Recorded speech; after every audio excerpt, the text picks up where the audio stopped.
భయానికి బులిస్టా పెట్టాలంటే దేవుడు నీతో ఉండాలా. నువ్వు భయపడకుండా ఉండాలంటే ఎవరు ఉండాలా? నీవు కలవరపడకుండా ఉండాలంటే ఎవరు ఉండాలా? నీవు చింత లేకుండా ఉండాలంటే ఎవరు ఉండాలా? దేవుడు ఉండాలి. ఆయన ఎక్కడ ఉంటాడు? ఆయన ఎక్కడ ఉన్నాడు? ఆయన ఎక్కడ లేడు? మీరు చెప్పండి. ఏం చెప్పరండి? నాతోనే ఉన్నాడు, నాలోనే ఉన్నాడు, పరలోకంలో ఉన్నాడు, నా ఇంట్లో ఉన్నాడు, నా కుడి పార్శ్వంలో ఉన్నాడు.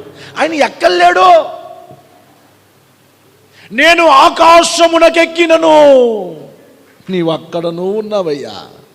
నేను అగాధములోనికి వెళ్ళినా, అక్కడ నువ్వు ఉన్నావయ్యా. ప్రతి చోట నువ్వు ఉన్నావు.